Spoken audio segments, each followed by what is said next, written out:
Hello दोस्तों, मैं भंवर सिंह और आप सभी का मेरे सत्संग चैनल पर स्वागत है। दोस्तों, कहते हैं ना कि जाको राके साइया मार सके ना कोई, और बाल न बाको कर सके जो जग बैरी होए। और एक और बहुत शानदार शेर कहा हुआ है कि फानूस बनकर जिसकी हिफाजत हवा करे, वो शमा क्या बुझे जिसको रोशन खुदा करे। जी हाँ दोस्तों, एक राजस्थान की जानी मानी नृत्यांगना जिसने अपनी कला के नाम पर पूरे विश्व के अंदर ख्याति अर्जित की और राजस्थान की इस कला को विश्व स्तर पर एक नया मुकाम दिया।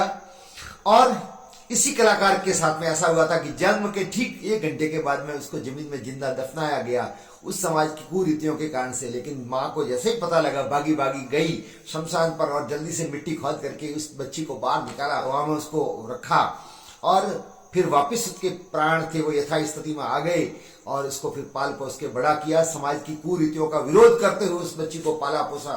पिताजी घर पे थे नहीं। उस बच्ची का जन्म अजमेर के पास में कोटड़ा ढाणी में कालबेलिया बस्ती में 9 नवंबर 1970 को हुआ था। और दोस्तों, ये जो समाज, जिस समाज में उसका जन्म हुआ था वो गुमंतु समाज, जिसकी को कलाकृति के नाम पे तो बहुत पहचान है, लेकिन बहुत ही गरीब और सामान्य परिवार में उसका जन्म हुआ था। और वो समाज कालबेलिया समाज है। जी हाँ दोस्तों, जो सपेरे के रूप में कार्य करते हैं इनको सपेरा भी कहा जाता है। आपने अपने बचपन में अनेक बार गाँव में देखा है, सांप लेकर के घूमते हैं, छोटे मोटे खेल दिखाते हैं, करतब दिखाते हैं। तो जी हाँ दोस्तों, इस कलाकार का नाम है गुलाबो।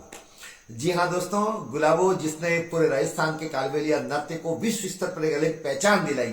और आज भी वो 53 साल की उम्र में भी इतनी सक्रिय मंच पर स्टेज प्रोग्राम करती है। और आज उनके युवा जो लड़कियां उनके साथ में नाचती है, उन सबका नेतृत्व वो करती है। और दोस्तों, इस कला को उन्होंने अंतर्राष्ट्रीय स्तर पर पहचान दिलवाई और इसी के बलबूते पर इन्होंने एक नया मुकाम हासिल किया।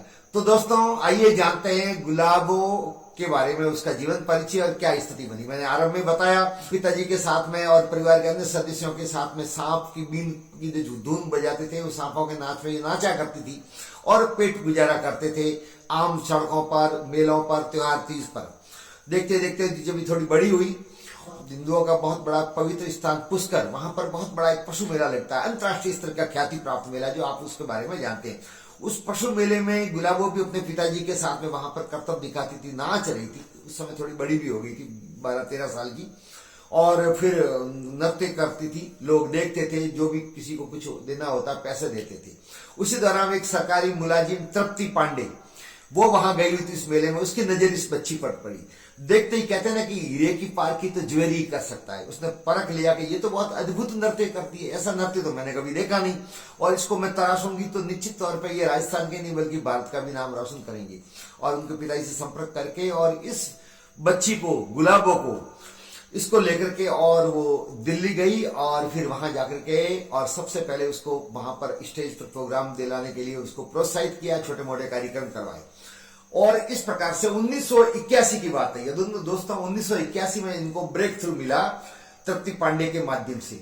फिर दोस्तों, आपको पता है जब भारत के उस समय प्रधानमंत्री थे राजीव गांधी 1985 में, तब भारत महोत्सव के अंतर्गत भारतीय कलाकार, लोक कलाकार है वो अमेरिका भी गए थे, रूस भी गए थे।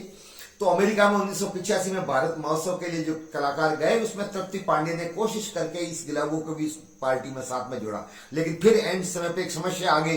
पहली समस्या है कि इसकी उम्र कम थी, बच्ची थी और पासपोर्ट बन नहीं सकता था, तो उम्र बढ़ा करके कागजों में और पासपोर्ट बनवाया। और जब जाने की तैयारी हुई तो ठीक 1 दिन पहले गुलाबो के पिताजी का देहावसान हो गया। अब ऐसे में दुविधा में पड़ गई, पिताजी की लाडली थी, पिताजी का देहावसान घर में होना बहुत दुखद समाचार था।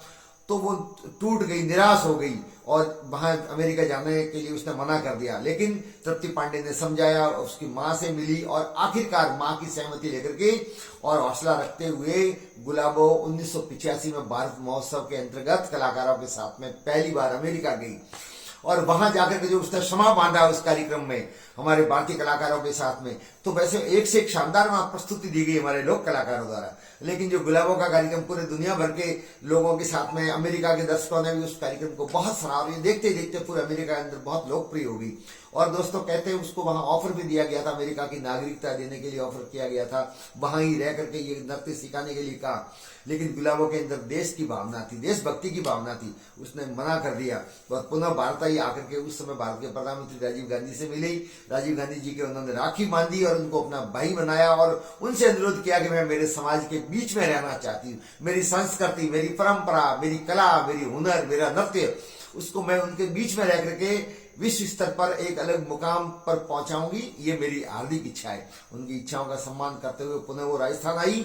और फिर दोस्तों आने के बाद में पीछे मुड़ करके स्टडी देखा, यहाँ कोचिंग क्लासें खोली नृत्य की, बहुत सारी बच्चियां तब से लगा करके अब तक हजारों की तादाद में बच्चियों ने कालबेलिया नृत्य सीखा है। उसके आधार पर वो अपनी जीविकोपार्जन कर रही है और बहुत सारे अलग प्रकार की एक स्थिति भी प्राप्त की है, बहुत सारे अलग प्रकार का एक मुकाम भी हासिल किया है। और उसके बाद में तो गुलाबो को अनेक प्रकार के कार्यक्रमों के ऑफर होने लगे। 11 देशों में अब तक उन्होंने भ्रमण किया, वहां पर उन्होंने अपने कार्यक्रम की प्रस्तुति दी। और इसके अलावा भी भारत में विभिन्न जगह कार्यक्रम में इतनी बिजी रहती है कि एक दिन फुर्सत घर पे रहने की मिलती होगी, साथ ही साथ वो घर पे आने के बाद में शाम को क्लासें भी लेती है। आज उनकी बच्चियां भी बड़ी होगी जो बहुत अच्छी नृत्यांगना है, आप देखें। बहुत उनके रिश्तेदार भी बहुत सारे अच्छे ढंग से नृत्य करना उनको सिखाया है और कालबेलिया नृत्य को एक पहचान दिलाई है। हालांकि दोस्तों ये कालबेलिया समाज है, इनके अंदर कलाकृति कूट कूट के भरी हुई है। आपको मैं दिखा रहा हूँ ये एक शानदार, ये जो समी रूप में गा रहे हैं, हालांकि ये कॉपीराइट में आ जाएगा इसलिए मैं आपको ये ऑडियो नहीं सुना पा रहा हूँ, मेरी मजबूरी है। लेकिन आप देखें इतना मधुर कंठ में ये गाती हैं और ये जो बीन बजाते हैं, ये अपने आप में बीन की ध्वनि इतनी मधुर होती है, फिर साथ में ये डफली बजाते हैं तो इतना प्यारा रिदम बनता है दोस्तों। फिर 2011 में इनको भारत का सबसे बड़ा reality show big boss, Bharat का सबसे रियलिटी शो बिग बॉस में इनको ऑफर मिला 5वें सीजन का और उसमें ये रही। वहीं पर उन्होंने ये अपने जीवन की कहानी बताई कि मुझे जमीन में जिंदा गाड़ दिया गया था, मेरे माँ बापा ने निकाला, पाल पोस कर बड़ा किया और वहां पर भी ये काफी लोकप्रिय रही। और इनकी कला को देखते हुए इनके द्वारा एक अलग पहचान बनाई, मैं भारत का और राजस्थान का नाम रोशन किया। उसके आधार पर 2016 में इनको पद्मश्री सम्मान से सम्मानित किया गया हमारे महामहिम, तात्कालिक महामहिम राष्ट्रपति प्रणब मुखर्जी द्वारा, जो आप देख रहे हैं फोटो में। और ये अपने आप में बहुत बड़ी बात होती है दोस्तों। कहाँ तो मजदूरी करती थी, कहाँ तो सांपों के बीच में रहती थी, एक वक्त की रोटी भी बड़ी मुश्किल से मिलती थी, और कहाँ आधार पर दुनिया भर में उन्होंने भ्रमण करके और अपने कला के बलबूते पर एक अलग प्रकार की प्रसिद्धि प्राप्त की। और बहुत बड़ा पुरस्कार होता है, सम्मानित होता है, नागरिक सम्मान होता है पद्मश्री, वो हासिल करना बहुत बड़ी बात है। आज भी दोस्तों इस उम्र में ये बहुत सक्रिय, बहुत सी जगह स्टेज प्रोग्राम करती है। आज भी इनकी इतनी डिमांड है, मुझे भी कई बार इनके कार्यक्रम देखने का सौभाग्य मिला। आप में से बहुत सारे इनके कलाकारी जब नृत्य करती है तो ऐसा लगता है कि जैसे इलेक्ट्रॉनिक कोई मशीन चल रही हो, पैर ऐसे थिरकते हैं और इतना जोर जोर से घूमती है कि अपन को तो देख करके चक्कर आ जाते हैं और इनको कुछ भी नहीं होता। और उससे बढ़कर जब ये उल्टे यूं सिर करके और लेट कर मुंह से जो रुपए और सिक्के आंखों की पलकों से लेती है, मुंह से नोट ले लेती है, इतना झुक करके ये अपने आप में बहुत बड़ी बात है। आज भी इस उम्र में वो बहुत एक्टिव है। तो जी हाँ दोस्तों, ऐसे कलाकार पर हमको फक्र है। हमारे राजस्थान में ऐसी धरोहर है, ऐसी सांस्कृतिक परंपराओं को जीवित रखने वाले कलाकार हैं जिन्होंने राजस्थान का, मारवाड़ का, भारत का नाम दुनिया भर में रोशन किया है। तो दोस्तों, यह गुलाबों के जीवन की जुड़ी हुई रोचक कहानी आपको कैसी लगी? वीडियो को लाइक करें, शेयर करें, कमेंट्स करें। चैनल को यदि आपने अब तक सब्सक्राइब नहीं किया है तो सब्सक्राइब करें ताकि सीधे वीडियो आप तक पहुंच पाए। आप सबका बहुत बहुत धन्यवाद। अगले वीडियो में फिर मिलेंगे, तब तक के लिए आप सभी को धन्यवाद। जय हिंद।